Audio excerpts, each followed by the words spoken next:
welcome. Thank you so much for joining us for a very special Facebook Live.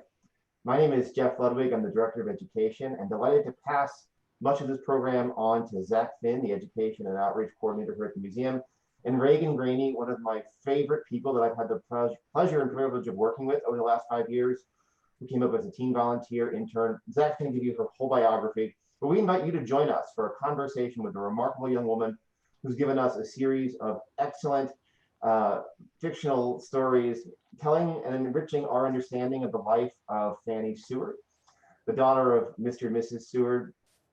And we hope you'll join us today in very much a live Q&A participatory forum. I'm going to be monitoring our Facebook feed, and if you have questions or comments or observations, I'll insert myself into this conversation that Zach's going to be facilitating and pitch them right to Reagan. We hope you'll also, in addition to joining us for today, mark your calendars for the next few weeks. A week from today, next Friday, November the 13th, Zach is going to be broadcasting live with the Civil War National Medicine Museum in Fredericksburg, Maryland, talking about Will Jr., the Battle of Monocacy, and they're going to be sharing some medical history from there. And then 2 weeks on Thursday, November the 19th, we're going to be doing a live book discussion with the author Joseph Fry, who's got a new book out, Lincoln, Seward, and U.S. Foreign Relations in the Civil War series. Much like you found today's talk on Facebook, you'll be able to start either next week's Civil War Museum talk or 2 weeks from now, author talk, just by coming to our Facebook page and joining this live conversation. Now, without further ado, Zach, please take it away. Hi, everyone. So like Jeff said, my name is Zach Finn, and I'm the Education and Outreach Coordinator at the Seward House Museum. And while we are closed, we had the privilege of working with Reagan, who developed just an amazing internship program, highlighting, I think, one of the most unique contributions that the Seward family makes to history, and certainly in our interpretation of the family.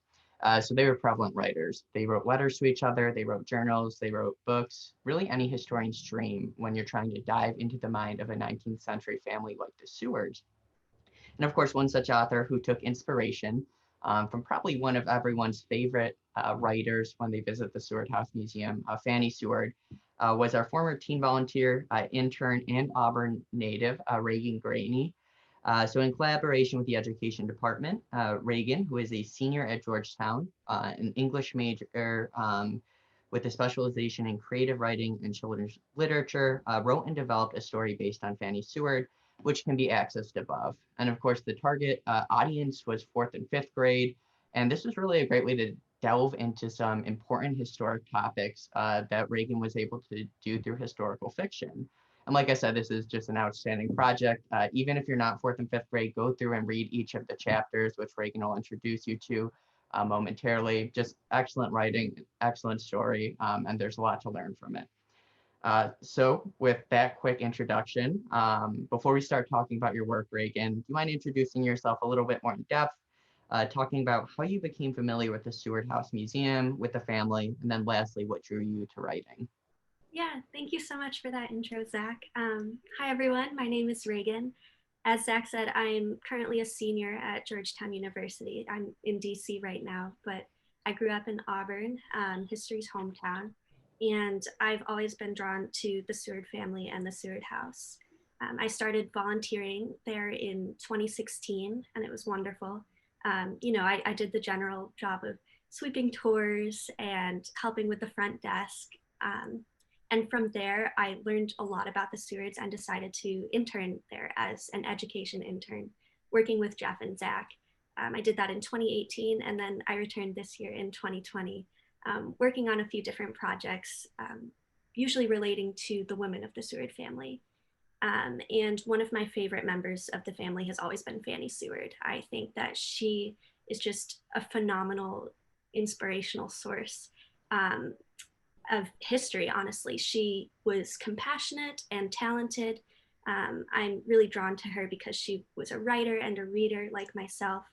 But that said, she also has contributed an absolute treasure trove of information about the Victorian era and the Seward family to our archives. We can access her diaries through the University of Rochester.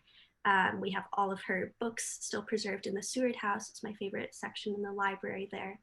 And because of that, I decided to center my story around Fanny and tell the story of the Civil War through her eyes. And it was a really, really interesting and wonderful way for me to get into the mind of Fanny, doing this research and using my creative writing skills to tell a story for children, because I think it's really important that kids, especially in Auburn, become more in touch with the history that's living around them. Awesome. So a question you're probably either sick of currently or are going to be sick of in a little bit. So just for viewers, you mind telling them about your current major and then also what you plan on doing in the future with creative writing, and specifically what drew you to this project and why did you end up writing for 4th and 5th graders? Sure, yeah. So as Zach said, I am an English major at Georgetown. I'm a studio art minor, and I sort of specialize in graphic design, animation, and then in terms of writing, creative writing and children's literature. I'm really interested in inspiring kids and kind of the upcoming generations to learn more about the world and contribute their own artwork and storytelling to it in order to make the world a better place, because I think that's necessary, not only today, but always. And I am not sure what I'm going to do in the future. It's definitely not a question that I'm sick of hearing because I got to start thinking about it. But I am hoping to work for, maybe a nonprofit of sorts, maybe a company, somewhere where I can use my skills to inspire people to tell their own stories, to make the world a better place. Perfect. And that kind of leads us to our next question, focusing on your story and the story of Fanny Stewart that you wrote. So I think one of the strengths of the way you wrote this short historical fiction is the way that you broke it up by chapter, and you made each chapter carry a theme or kind of carry a historical focus. For teachers, this is awesome because they're able to kind of plan around each chapter and how they're going to connect with their students. So just for those who are viewing this video who might not have had a chance to read it, you mind kind of introducing them to your story and going through chapter by chapter of what they can expect to read when they do access it? Absolutely. So my story centers around Fanny Seward, and I sort of did it so that each chapter would be Fanny meeting or interacting with a different member of her family or her family circle in order to learn more about President Lincoln and the Civil War in general. So the first chapter is sort of your introduction to Fanny, and you also meet her brother Will Jr. and his wife Janet, Jenny, as she's called in the story. And she's sort of thinking about Lincoln in terms of potentially this corrupt politician / this really enigmatic figure that is playing an important role in her family's life for whatever reason. And then the next chapter goes into Fanny's interactions with her mother and with Martha Coffin Wright, who they're both very, very important players in the women's rights movement of this era, and learning about their perspectives on Lincoln. And then we go into sort of the chapter about runaway slaves, because the Seward house was notably a stop on the Underground Railroad. And it's sort of this spookier chapter about Fanny going into the basement and finding a couple of runaway enslaved people there and learning about their perspective on the war that's currently happening, their perspective on Lincoln as a person, and their perspective on the world in general. And then the next chapter, Fanny is, the readers are introduced to Mr. Seward, who has been down in Washington working alongside President Lincoln. Mr. Seward was the Secretary of State under Lincoln, and he makes a surprise visit back to the Seward house. Sorry for the spoilers there. And we meet Mr. Seward and learn about Lincoln from his perspective. And then the final chapter sees Fanny and her family traveling down to Washington, D.C. to visit Mr. Seward's house there. And this is where Fanny finally meets President Lincoln and sort of forms her own opinion about him. So each chapter definitely goes into a different perspective on the war, which I think is really important when thinking about this highly heated era in our history. And I wanted to make sure to include as many voices as possible in that narrative.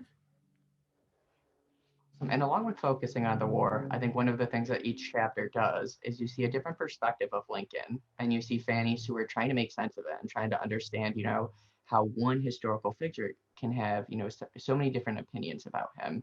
And then ultimately, like you said, it leads to their interaction at the White House and Fanny developing her own opinion. What was it like writing about Lincoln? What's something, he's a very difficult historical figure to pin down for historians, for historical fiction writers. What was your experience in writing about Lincoln? Ooh, it was extremely challenging because I think that, especially in today's age, people are becoming increasingly critical of history, and I think rightfully so. And it's really important to look past the history books that children have in elementary school, for example, and say maybe this figure that everybody has revered for so long has good and bad inside of him or her. And I think that Lincoln is one subject of that conversation right now, absolutely. I, a few years ago, took a Civil War class here at Georgetown, and Lincoln was a very controversial figure to discuss, for example, because he was definitely not the staunch abolitionist that maybe the Seward family was. He did not exactly share the same radical views as they did. And I wanted to make sure that that was known through this story. I included several nods to that. For example, in the conversation that Fanny has or overhears from Martha Coffin Wright, she was not a great fan of Lincoln because she didn't think that he was necessarily radical enough to be in the seat of the presidency. And she thought that, and Mrs. Seward agreed, and Mrs. Seward regularly wrote to her husband saying, maybe you should push Lincoln a little bit more. I think that we need to make sure that this country abolishes slavery. It is an absolutely horrendous institution that we are still upholding. And I wanted to include that perspective, and more importantly, that of the enslaved people during that time, which happens in chapter 3. And I wanted to, again, explore all of these different perspectives to think about and more critically analyze President Lincoln as a character in history.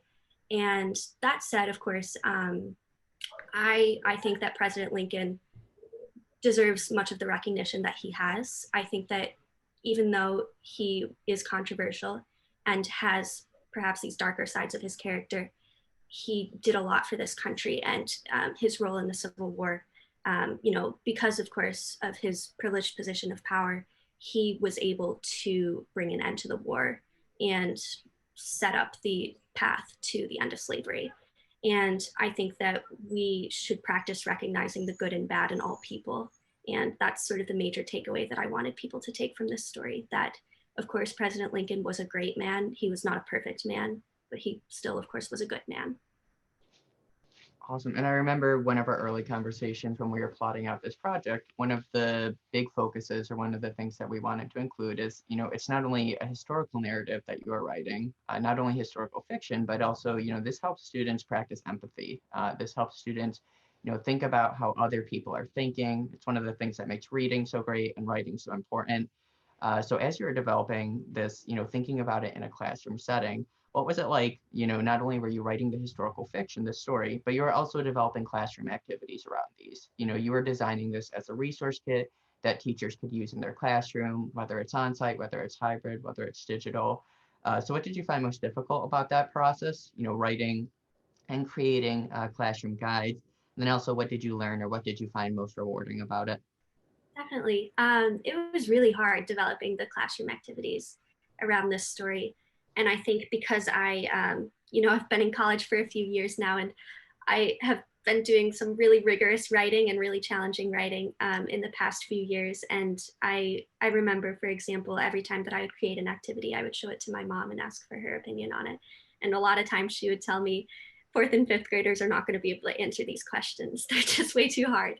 And I think that this is a common theme in writing and studying children's literature in general, is that you definitely don't want to be condescending to kids because they're always smarter than you think they are. But at the same time, you want to make sure that these topics are accessible to them. And that said, it was challenging to find that balance and to make sure that kids would be able to understand these pretty touchy subjects but at the same time, not in a way that was dumbing it down for them, because these topics are really enriching and challenging and important for them to know, especially at the early age that they are in 4th and 5th grade. Awesome. And just a plug to add to that. So one of the things that Reagan also developed along with the writing is there's YouTube videos where for students, regardless of what reading level they're at, they'll be able to access the text and read along with someone on a YouTube video. So definitely, in the spirit of making sure all things are accessible, regardless of reading levels, Reagan went ahead and took care of that. So make sure to build that into your lesson plans for any teachers watching this. So our next question is going to dive a little bit into the research. So what sources did you find especially valuable? What sources kind of surprised you? What did you turn to develop this story? Definitely. So I looked a lot at primary sources relating to Fanny, most significantly her diary entries. As I said earlier, her diaries are an absolute treasure trove of information for anybody interested in learning more about her life and her perspective during the Civil War, and a lot of those are available online. That said, not all of them. Most of them are held at the University of Rochester, and given the pandemic situation, I wasn't able to access them all during this specific round of research. I'm hoping to go back into it and expand more on the story later. But I actually have a couple of the other books here that I use most significantly. So this book, Fanny Seward, A Life by Trudy Krishner, was so valuable to me. I really loved this book because I think that Krishner does a great job of making Fanny's story narrative. And this was just an absolute wonder and wonderful source to read. And then finally, Team of Rivals by Doris Kearns Goodwin, which is just a fantastic read. Of course, it's thick, but it's definitely worth going through every page. I had the privilege of meeting Doris Kearns Goodwin at the Library of Congress Book Festival a couple years ago, and she's such a wonderful lady. And I definitely encourage people to explore her work. Thank you for that answer. And Jeff just reminded me, so for anyone who's interested in accessing this writing that we've been talking about, that'll be on both the Seward House Museum website. So if you go to the Education tab and then you go to Resource Kits, underneath that, you'll see each chapter broken down, and that'll take you to the Seymour Library, which is one of the sites that we partnered with in developing this resource kit to try to get it out to as many teachers and as many students as we could. So again, that's on the Seward House website, and if you go to our Education tab under Resource Kits, you'll be able to find that. I think Maria has also linked that on our social media pages. But so kind of a counterfactual history question here. Assuming Fanny Stewart hadn't, tragically passed away before her 22nd birthday, assuming that she lived several years after that, what sort of writing pieces do you think she would have left behind? Do you think she would have become a household name with the either plays or with the books that she would have produced? What do you think the literary world lost when Fanny Stewart passed away? That's a great question. I think to answer the first part of that, Fanny was really drawn to theater and playwriting. And I touch a little bit on that in my story. And I would really like to think that Fanny would go into playwriting in her future. I think that she had a knack for it, and she had a real passion for it. And I think that she would have added a lot to the theater world during her era. And of course, we'll never know if Fanny would have become a household name. Of course, she's become a household name for my own household, but I really like to think so. And not necessarily because of the fact that her family was so prominent. Most people knew of the Sewards in her era. But I think that Fanny would have done it for herself. I think that she would have been successful enough because she was so talented. And I really wish that we could have gotten more of her writing before she tragically passed away. Awesome, and great answer to kind of a difficult question. I agree with you 100%. I think Fanny Stewart would have been writing plays, and I think she kind of would have accomplished notoriety through her own merit. But from Fanny's career to yours, can we expect to see more historical fiction from you in the future? If so, what topics interest you the most? And if not, what do you see yourself writing? Ooh, I definitely think so. I love history, and I would love to continue looking into the Civil War era. I'm sure everybody can get a sense that I'm kind of a nerd about the Civil War era by now. But you know, I'm always also really interested by the Revolutionary War period. So that could be interesting to write about for sure.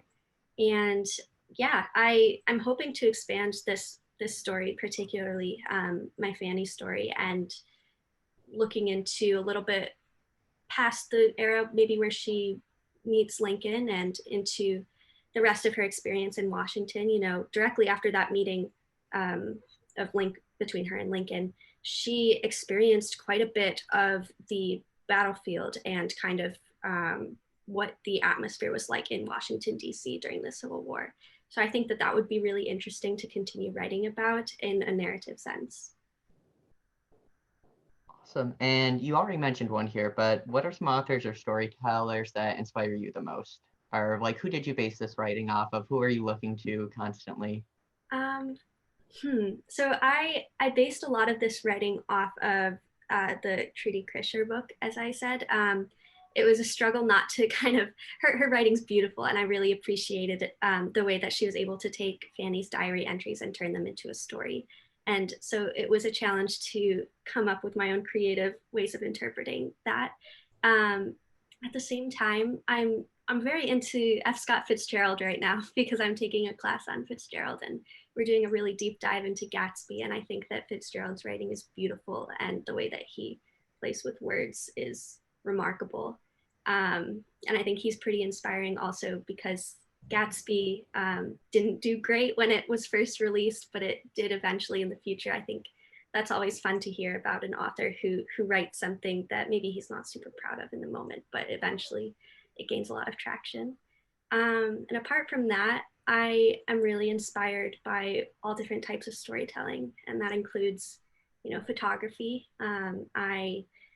I remember earlier, and you know, a few months ago, in the midst of the pandemic, there was a National Geographic photographer who was going out into the streets of Italy and kind of photographing people from within their house through the window. I'm totally blanking on his name right now, and I'm sorry for that. But I thought that was beautiful and a great way of capturing what was going on in the world right now. Um, and I'm really interested in children's storytellers and how they're able to express the world that they're living in their own ways, whether that's through writing or art or dance, like my sisters. And I think that I would really like to be a part of growing their own storytelling abilities. Awesome. And I've got one last question before we turn it over to Jeff. So is there, or what is the major takeaway you hope your readers will have after reading your story? Whether that's fourth and fifth graders, whether that's those watching this video, this interview right now, what's the major takeaway you want them to walk away with? I think I have a couple answers to that actually. The first is that history can and should be viewed from multiple perspectives, and whether that is from people of different races, backgrounds, genders, I think that history is a beautiful thing because it's this multi-layered narrative. It's this wonderful thing to explore from many different perspectives of storytellers. And the second thing is that even if you're a young girl like Fanny Seward, you have the potential to change the mind of a great leader like President Lincoln. That's sort of what I wanted to show in the last chapter where she meets President Lincoln, is to maybe imply that she did change his mind and make him think twice about the world that he was running, essentially, because she had the power to do that. Awesome. Well, before I turn it over to Jeff, thank you so much for all your work with the internship program this year, from running our LinkedIn to writing these awesome education resource guides. The work has truly been phenomenal. And thank you for taking time today for the interview, Reagan. Of course. Thank you so much, Zach. And thank you for all of your help and guidance throughout the process. Yes, thanks very much indeed, Reagan. It's always a pleasure to get to spend time with you. I still, once in a while, think back very fondly when you were an intern here and you wrote the most beautiful reflection at the end of your internship about what it meant to you, keeping the lights on this place every day, to be sort of the one to wake the museum up and to spend a little bit of time in every room. And it's just your passion and your enthusiasm for history and its complications and sometimes its beauty are just infectious. We had a couple of comments, a lot of very nice comments, hearts and outstanding jobs. Roberta asked when she can buy your book on Fanny Stewart. And unfortunately, I don't think we have a book by Reagan to sell yet. I suspect someday we will. And Roberta asked for a little bit more information about Trudy Krishner's book that I'm holding here and that Reagan held up earlier. Reagan's told us a lot about it already. And actually, Trudy's going to be joining us on December 17th at 7:00 p.m. She is the last speaker of our Seward Book Club series. She'll be discussing this book. Reagan, I hope you can come for that. But right now, Reagan, if anybody wants to read more of your work, are there other places, blogs, or how might one who wants to read more from the mind of Reagan Graney find you out there? Oh, wow. I'm on LinkedIn, as I'm sure a lot of people are right now. I can give everybody that info afterwards. And I have sort of a blog / website. It's not very well tailored, but you can find some more of my writing and artwork on there. It's reagangraney.wordpress.com. That's really nice. Thank you. And I am hoping again to expand more on this writing. And when that happens, we'll be sure to let the Seward House know and we can update our resource page accordingly. Thank you, Reagan. I also, for everyone else watching, we did post the direct link to our Seward House Education webpage that has all 5 chapters. You can also click on each one and hear it read for you by Reagan reads chapter 1 and some other interns and volunteers. Zach, I believe, reads one of the chapters. It's really, really wonderful. Reagan, there are no other questions coming in on Facebook. I'll check one more time, but a question from me is, at what point in your history with the Seward House Museum did you become drawn into Fanny Seward? Was there a particular moment or story that drew you in? And is there a particular story or moment from Fanny's life that maybe stands out to you as one of your favorite stories to share? Ooh, okay. This is a personal anecdote for me. The moment that I realized the power of Fanny was, I'm sorry to both my parents. I can't remember if it was my mom or my dad, but I was giving a tour at the Seward House and I was giving it to my parents and they came in and I was in the library and I was going over Fanny's story in there. And I got to the part in my tour where I showed them Fanny's library. And this library is in the library of the Seward House Museum.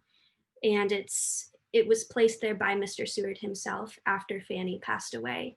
And he decided that he wanted to preserve all of her books for her as a memorial to her. And it's still behind glass. And Mr. Seward basically told everybody, nobody's to touch these books. These are Fanny's. And they remain there today. And it brought tears to either my mom's or my dad's eyes. And I think that was really telling to me all of a sudden that they saw a bit of Fanny in me, I think, because I am, like Fanny, so drawn to reading and writing, and that's sort of my lifeline. And I realized how much I have in common with her. And I decided that Fanny was such an inspiration to me in that moment that I wanted to continue to share her story in the future. And about Fanny in particular, this is a super random story about her, but one of my favorites it's a story that I tell in the dining room. And it kind of relates to Fanny's love for animals and her just sort of compassion for life. But one of my other favorite members of the Seward family is Anna Seward, who was Frederick, the son's wife, Seward's daughter-in-law. And she threw these elaborate parties in the dining room, and she always placed these great menus in front of people and this great buffet of food before them at dinner. And there's one story where Fanny was eating dinner with her family, one of Anna's dinners, and she came across something called terrapin soup on the menu, and she ate it, and she was like, this is pretty good. What is it? And I'm assuming Anna told her, well, it's turtles. Terrapin means turtles. And from then on, Fanny would not eat anything else at the table. She was done with dinner at that point. And, it's comedic. It always gets a laugh out of people. But I think it also just goes to show what a kind girl she was and what a soft heart she had for living things. I don't know if she ever ate terrapin soup after that again, but just a funny story about her there. Reagan, thank you so much. There are no more questions, but I agree. I think there's a lot of Fanny Stewart in you, and I hope you're not done continuing to explore her as you go out into the wider world of writing and certainly make a great success of yourself. Stewart House is very proud of you and get some of your refracted glory from how far you've come from your time with us, and you'll always have a place here with us. Maybe someday you'll be giving tours here again when you're home for the occasional summer vacation. People can take a Reagan Graney, Fanny Seward tour. Reagan, I know we talked a bit before we went live that you might be joining us for this month's Proclamation Day 5K. Is that still true? It is potentially true. I might be going for a run, everyone. We'll let you know. So the Proclamation Day 5K is our November event. William Stewart had a huge hand in working with President Lincoln to establish a national day of Thanksgiving. Before he does that, I think 1862, 1863, every state had its own Thanksgiving tradition. So Stewart is centralizing this, unifying it as an effort to bring the Union together during the war. It's a beautiful proclamation, and we're inviting everybody to run with us a virtual 5K either before or after you enjoy a Thanksgiving dinner. So you can find more about that at sewardhouse.org. Zach and I are going to run. We're gonna keep bothering Reagan to make sure she shows us the 3.1 mile run. And please join us for that, future programming, and stay tuned for more. Thank you as always, everyone, for engaging with us. Have a great rest of your day. And thanks so much again, Reagan and Zach.